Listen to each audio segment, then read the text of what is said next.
En vertu du principe de l'égalité, chaque norme juridique doit se conformer à l'ensemble des règles en vigueur ayant une force supérieure dans la hiérarchie des normes, ou du moins être compatible avec ces normes.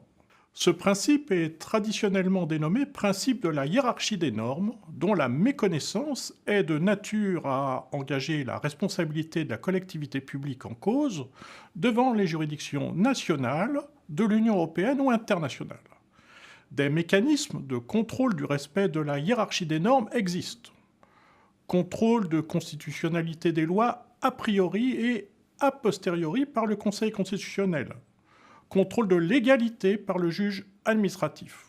Sous la Ve République, la hiérarchie des normes est la suivante. Tout d'abord, les normes constitutionnelles. Elles sont au sommet de la hiérarchie de l'ordre juridique interne. Elles comprennent l'ensemble du bloc de constitutionnalité. Les normes constitutionnelles de la Ve République, qui composent le bloc de constitutionnalité, sont aujourd'hui, premièrement, la Constitution de 1958. Cette Constitution est composée actuellement d'un préambule et de 89 articles répartis en 16 titres. Deuxièmement, la Déclaration des droits de l'homme et du citoyen. Il s'agit d'un texte fondamental de la Révolution française qui énonce un ensemble de droits naturels, individuels et les conditions de leur mise en œuvre. Troisièmement, le préambule de la Constitution de 1946, c'est-à-dire de la Quatrième République. Il énonce des droits et libertés fondamentaux qu'il est apparu nécessaire d'ajouter à la Déclaration des droits de l'homme et du citoyen à la fin de la Seconde Guerre mondiale. Ce texte comprend principalement des droits économiques et sociaux. Quatrièmement, les principes fondamentaux reconnus par les lois de la République. Ces principes sont en France des principes de valeur constitutionnelle dégagés par le Conseil constitutionnel français et par le Conseil d'État. Constituent notamment des principes fondamentaux reconnus par les lois de la République, la liberté d'association, le respect des droits de la défense, l'indépendance des professeurs d'université. Cinquièmement, les principes particulièrement nécessaires à notre temps. Ces principes sont évoqués dans la Constitution de 1946. Ceux-ci portent principalement sur les droits des travailleurs et les droits sociaux, mais ils concernent également le droit international. Sont ainsi notamment mentionnés la garantie pour la femme dans tous les domaines de droits égaux à ceux de l'homme, le droit d'asile sur le territoire de la République pour toute personne persécutée en raison de son action en faveur de la liberté. Enfin, sixièmement, la Charte de l'environnement, adoptée en 2004, elle fixe les droits et les devoirs fondamentaux relatifs à la protection de l'environnement. Elle énonce notamment 3 grands principes. Le principe de prévention, le principe de précaution et le principe pollueur-payeur. Après les normes constitutionnelles, voyons maintenant les normes internationales. Issues des engagements internationaux de la France et régulièrement introduites dans notre droit, elles s'imposent à toutes les normes de droit interne, excepté celles qui ont valeur constitutionnelle. Cette primauté englobe le droit dérivé, créé par les organisations internationales instituées par les traités.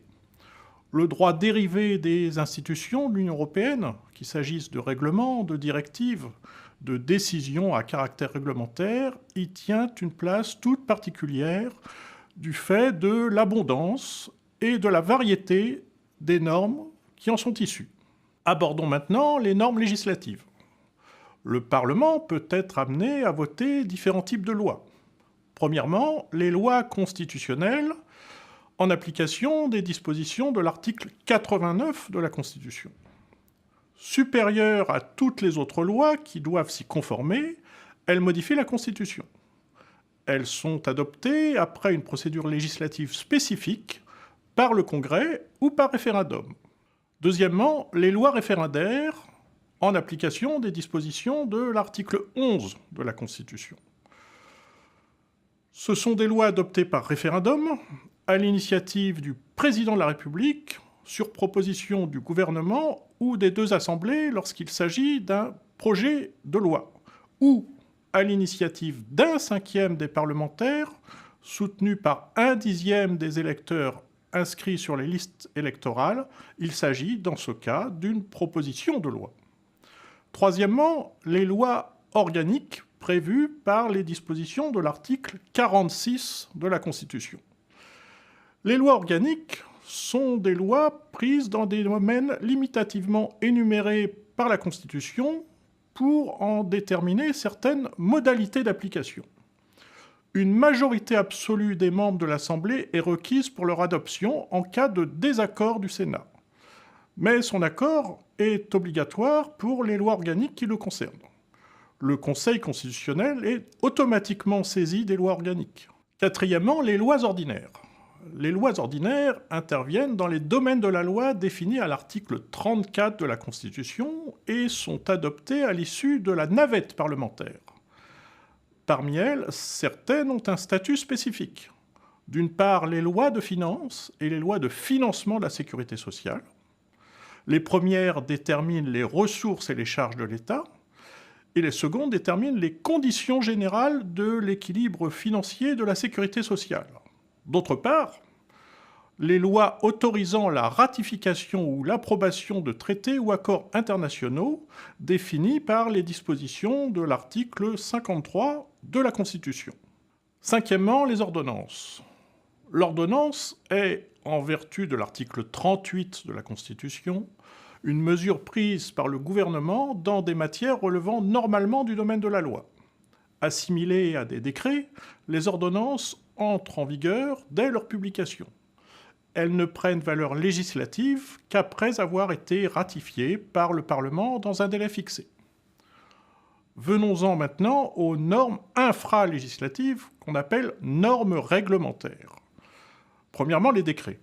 Un décret est un acte administratif de portée générale ou individuelle émanant du pouvoir exécutif. Il existe deux types de décrets.